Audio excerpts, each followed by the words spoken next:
Howdy all, lovely to see you all again. Thank you Facebook for your excellent responses to my little Q&A.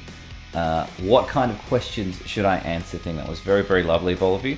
Before we get stuck right in, a little plug here.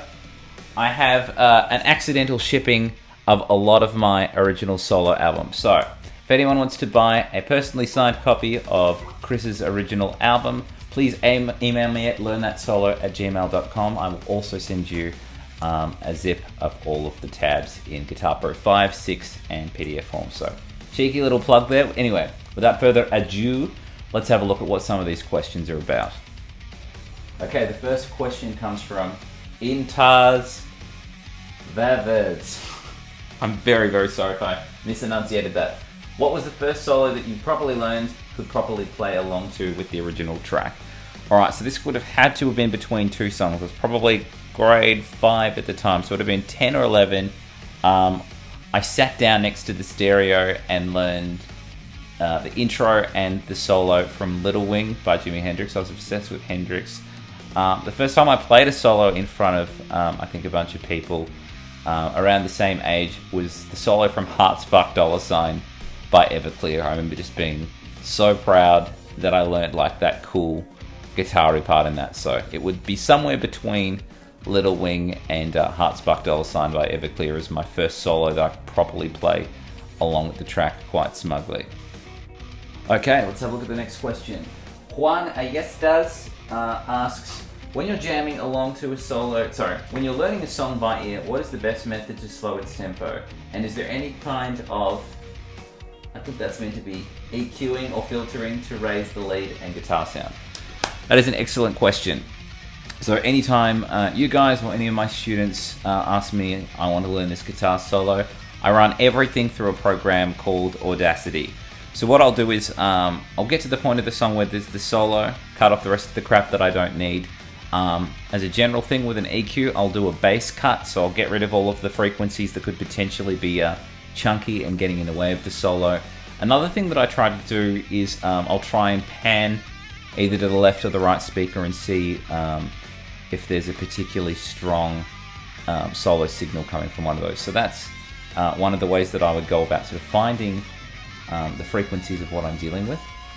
And as a general rule, if I'm learning something fast, I will slow it down by 30-40% just to hear the notes. I'm very, very OCD, so everything I've taught in the last 2 years has been learnt in that method by me first, and then when I'm more comfortable, I'll lift the BPM up and start jamming along and trying to get it at full speed. So that's kind of how I do it. Okay, let's have a look at the next question. The next one comes from Wojciech Roginski. You guys, making it really hard for me. Alright, any tips and advice for theory for beginners about guitar scales, creating solos? It would be awesome to tell us your thoughts about it. Theory. It's a bit of a mixed bag really, because you'll have a lot of people telling you your ear is good enough, and then you'll have some people saying to you, theory is extremely helpful. I think they're both intertwined in a very, very helpful manner, in that theory can help you find the things that sound good. Now you can just work one fret at a time up every string until it sounds good with what your backing is or what you're soloing over. So me, I've personally found that knowing the diatonic chord structure, what is a 2-chord, what is a 4-chord, and being able to highlight the different flavors within those alongside having mode and scale knowledge is very, very important. So I would suggest if you guys are trying to write solos, learn all your pentatonics, learn all your diatonic modes, try and get some arpeggio stuff happening, and hopefully that will get you on the right track. Okay, so let's have a look at the next question. This comes from Jethro T. Flack. Yes, nailed it. How do you sweep without a pick? This is a serious question, by the way. Okay, so as most of you know, I do play with my nails. So one thing that I do a lot of when I'm sweeping, especially with sort of like a flat-fingered arpeggio, I do an enormous amount of muting with my palm. Another thing as well is just my general sweep technique is if I was holding a pick, I'll kind of just keep very, very close to the strings, and I'm very, very elbowy with my sweeps as well. So I'm not doing an enormous amount of wrist motion with that, and I'm just keeping, I'm just holding my pretend nail pick as I normally would, and then I just glide through the strings accordingly. And as I said, when I'm doing those flat finger sweeps, those kind of dealios, I'm very muted on my right hand with the palm as well. All right, our next question comes from Ethan Reed. Ethan says, what other musical genres do you enjoy besides metal? Also, what do you like to read? Thanks for the content, Chris. Please keep doing what you're doing. Okay, so basically, I will listen to absolutely anything from 90s hip-hop to 50s gypsy jazz. Pretty much the only thing I don't really listen to is country music. It's not enormously connected with that, but in the car at the moment, I've got Miles Davis and George Benson as well. So I'm really into jazzy stuff as well. I have a big soft spot in my heart for bands like Blink-182 and Offspring and Sum 41. Like, I like cheesy punk. I like anything if it makes me feel good. That's kind of my general consensus as to how I pick the music that I want. If it makes me feel good, I'll listen to it. Backstreet Boys, I've got an enormous amount of time for. NSYNC, obviously the boy bands that are full of the good times as well. As far as what I'm reading at the moment, I'm reading Bear Grylls' autobiography, which is freaking awesome. It's just like him getting up to hijinks, and then like you hearing about like how great his grandfather was, and just adventures and war stories and that kind of thing. But I'm also really into musician biographies as well. It's nice to get into the head of some of the people that you really, really respect and sort of see some of the troubles that they've had in their lives that have led them to become such excellent artists, and also to get sort of a bit of an understanding of the insanity that is them. Anyway, hopefully that answered that question. All right, our next question comes from Cocaine Mike. Cocaine Mike writes, how do you deal with all the harassment? It's not always negative harassment. I do get a lot of people sort of just adding me on Facebook and being like, hey, you should do this. Hey, you should do this. It's very, very easy to just block those people. The sort of weird, creepy, negative harassment, or even just the trolley stuff, you have to have a thick skin if you're going to be putting your face out there doing something that you love, which you might potentially occasionally make mistakes at or not be as good as the best in the world. So I think a thick skin is really, really important. Another thing is just to have fun with it. I think sometimes it's good to not take yourself too seriously, and to not let people who are giving you shit think that you're taking what they say seriously, because that's dropping down to their level, and the emotional investment they've put into bringing you down is not because they're extremely busy people and they had to slip in a quick offense for the day. These are people that don't have a lot going on, and they see your talent as a threat, and they're not taking the time to improve themselves. They're not going, hey, that guy's great, I want to try and be that guy. They're thinking, all right, well, what's faulted about him? How can I bring him down so I can feel better about myself? So having that awareness does make all of the difference. So I hope that answers the harassment question.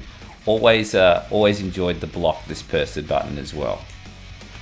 Okay, this actually comes from one of my students, one of my favorite students, Lewis Gillies. He writes, if you could collaborate with any guitarist for a dual solo on your upcoming album, who would it be?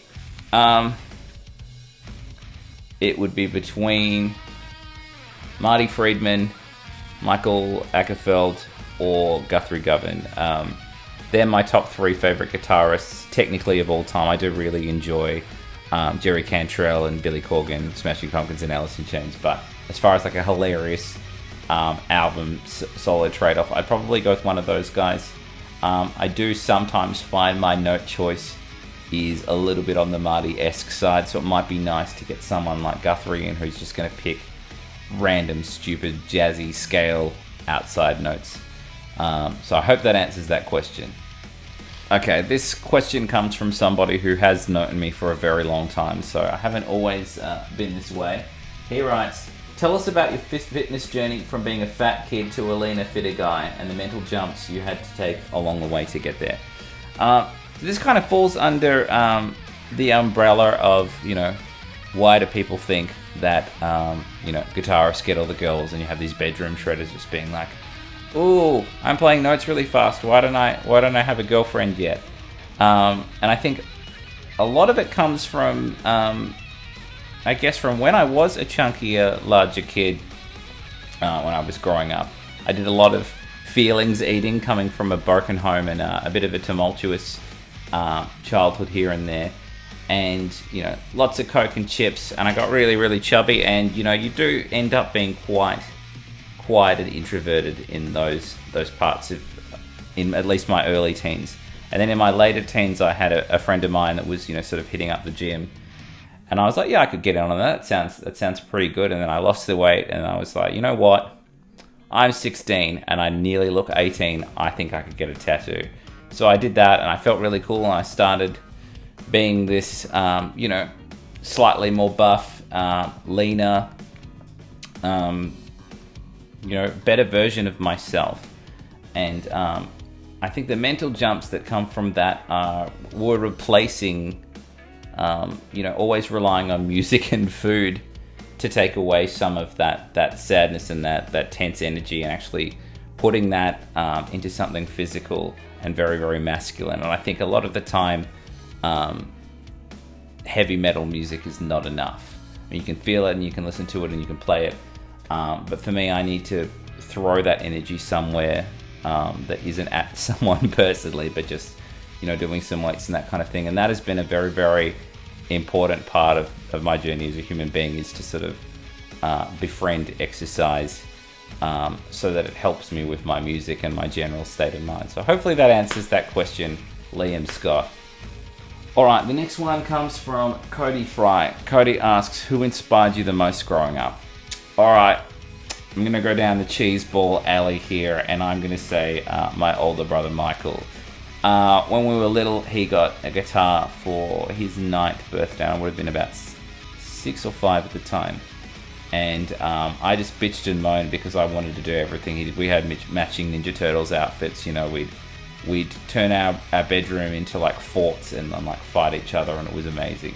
So he got this guitar, and we would just play together, you know, nearly every day for several years. And then we were in bands up until I was at least in my late teens. So probably, you know, the biggest inspiration was trying to be as cool as that guy, and then one day overtaking him and him just being like, you know what, dude, fuck it, I'm not going to play guitar anymore. I'm going to become a martial arts instructor, so that, you know, if we do have any musical battles and I win, he can always kick the crap out of me. But as far as, you know, biggest influences growing up, you know, on a musical sense, you know, my tastes, my desire to play, and, you know, all the work I put in has got to be attributed to my older brother Michael. If you're watching this, mwah, you know my heart's with yours. Okay, the next question comes from Ganesh Kashinath. Fingers crossed I got that right. How do you deal with frustration and lack of motivation? Alright, so getting pissed off is something that's going to happen to all of us at one point or another. But music is such an important part of my life, and I don't mean that like, ooh, it speaks to my soul. I mean, it's my job. Like, it puts the food on my table. It, you know, it paid for my wedding. It puts petrol in my car. So I don't actually have the luxury of going, I don't want to do this hobby anymore. I'm going to have a little bit of a break because I'm frustrated. If I get worse at my instrument, I lose clients. I get less artistic. I can't create new music. I can't share new content with you guys. So I think if I was in your guys' position and it isn't as dire, if you do get frustrated, I think taking a step back and going, what am I doing this for? I love this instrument. I need to play something that just makes me feel good about it. I think juggling something hilariously complicated and something that's fruitful within your practice regime is really, really important. Now, as for the lack of motivation thing, motivation's a funny thing because I think people often put motivation and discipline in the same category. And I would say a lot of the time, I don't like to use the word motivation because it means that I need to be in a certain frame of mind to be able to do something. I just realized these things at the side of my head look like I have Ferengi ears. I'm very sorry. But the motivation side of things, I need to be in a certain state of mind to be excited about doing something. And that to me really lacks discipline, because discipline needs to kick in when you're not feeling motivated. You need to say, all right, I don't feel like practicing guitar, but I should. And then you do it. I don't feel like folding my laundry, but you know, I should. So I think the frustration thing is just a matter of finding something that makes you happy and remembering why you wanted to do the instrument, and you can come back to doing something that is difficult that will potentially cause further frustration. And the motivation thing, try to substitute your motivation for discipline. You know, if you want to see the results, you put in the time. It doesn't matter how you feel. It's just that simple. And if you're the kind of person that is going to rely on motivation to get your results, you won't get them. Because there's people getting up at frickin' 4 o'clock in the morning to, you know, go rowing and sprint and shit before their regular jobs. And I'm sure they don't want to get out of bed at that time, but they've put that time aside because they're disciplined and they want to kick ass at something. So I want you guys to all have a good think about the use of motivation versus discipline, and really using discipline in the absence of motivation, if that makes sense. Moving on. Our last question comes from Sebastian Schmidt. He writes, what is your favorite movie and why? All right, so I have 2 favorite movies and why. Scott Pilgrim is just one of the coolest movies of all time. I think I'm always going to have a soft spot for Michael Cera, and there's a musical element in that film. You know, just seeing him playing gigs and being in garages jamming with his friends really takes me back to being not so much a hungry teenager, as we talked about child obesity before. I'm saying that in a musical hunger sense, in that you just want to achieve, you want to kick ass, you want to play music all the time, and you've got this really, really aggressive fire to create music and be around other musicians, which is a really cool element to that movie. But also, you know, the uppercutting people and them turning into coins. And I always love that scene where he's taking a piss and there's like a little meter, like in a video game, of his urine emptying. I thought that was just like absolute genius. Like, what a stupid thing to put in a film. But equal to that, obviously, some of you might not know. I'm going to replug this. Please buy it. Send me the email. 7th Dan Counterforce. All of my stuff with the solo project, 7th Dan Counterforce, is a reference to Steven Seagal, who, as you guys know, is a fantastic actor and Aikido instructor. 7th Dan is his level of Aikido, and Counterforce is that thing he does when he just sort of slightly steps out of the way and pushes people to their doom. I really, really enjoyed the film On Deadly Ground. That was what got me obsessed with Steven Seagal, because he's a guy that puts out fires and explosions with explosions. And he pretends to be a Native American when he's really an Irish Jew. And one of my friends said, if you notice in every Steven Seagal movie, he manages to become an ethnic chameleon. You know, he can be like Italian in one film, sort of like a Japanese dude in the next. And I just got fascinated with his films from On Deadly Ground onwards. So On Deadly Ground or Scott Pilgrim, those are my top 2. And I hope that explains why. Thanks for sticking around and learning a little bit more about me. Please like and subscribe if you haven't already. Probably have. Why would you be watching this? And please buy my album. I have so many. Please just email me. Grab one of these. It would be lovely. And if you want to leave some questions and ideas for Q&A 5, please do. I'll also leave a link in the description to Q&A 1, 2, and 3. Take care, guys.